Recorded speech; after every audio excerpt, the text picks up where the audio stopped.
Hello, good morning and welcome to the AM News with me, Mapito Sibidi. Now, first story, organised labour and government have agreed that there is an urgent need to review the single spine pay policy to ensure fair remuneration for workers. The pay policy was introduced over a decade ago to address pay gaps and worsening conditions of service of employees. But the labour unions say their service conditions are rather worsening.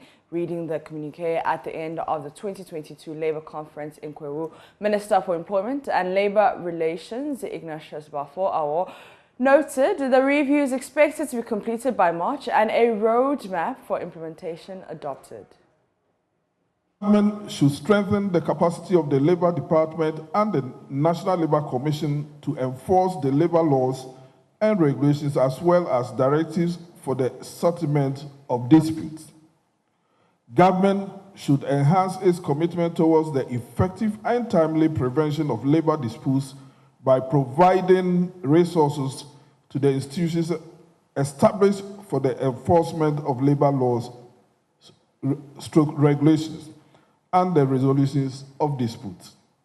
That the issue of National Labour Conference is now institutionalized, and it will be held annually at Kwewu in the month of February.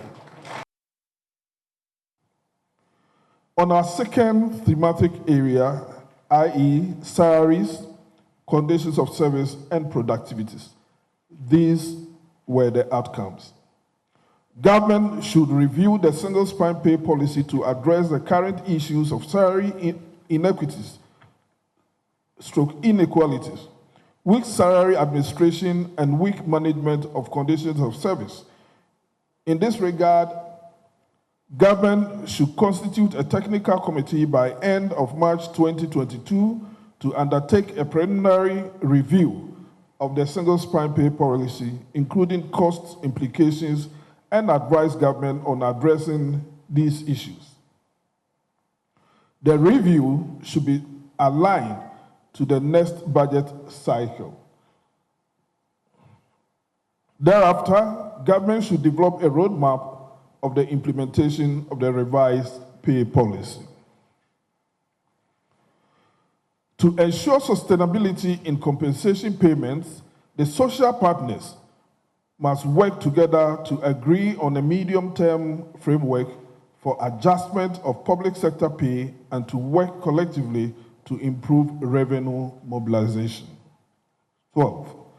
Government should resource the Fair Wages and Salaries Commission to build its capacity to perform its functions for pay administration in the public service more efficiently and effectively.